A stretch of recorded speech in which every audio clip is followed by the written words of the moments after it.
এটা মাননীয় প্রধানমন্ত্রীর নির্বাচনী ইশতেহারে ছিল এবং নির্বাচনী ওয়াদা ছিল।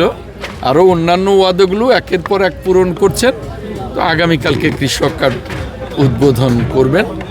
তো সেই প্রস্তুতি দেখতেই আমরা এখানে এসছি। আমরা সারা দিনই এই প্রস্তুতি আমরা নিচ্ছি অনেক আগে থেকেই।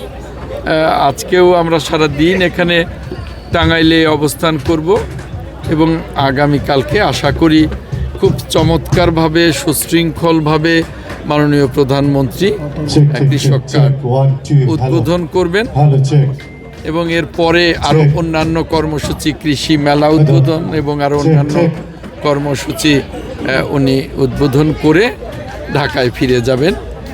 আমরা টাঙ্গাইলবাসী এই কৃষক কার্ড উদ্বোধন উপলক্ষে মাননীয় প্রধানমন্ত্রী টাঙ্গাইলে আসবেন।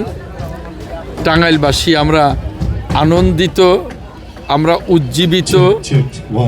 আমরা মনে করি যে এটা টাঙ্গাইলবাসীর জন্যে অনেক বড় একটা সম্মানের বিষয় যে এই কৃষক কার্ড উদ্বোধনী অনুষ্ঠানেই মাননীয় প্রধানমন্ত্রী টাঙ্গাইলে আসছেন।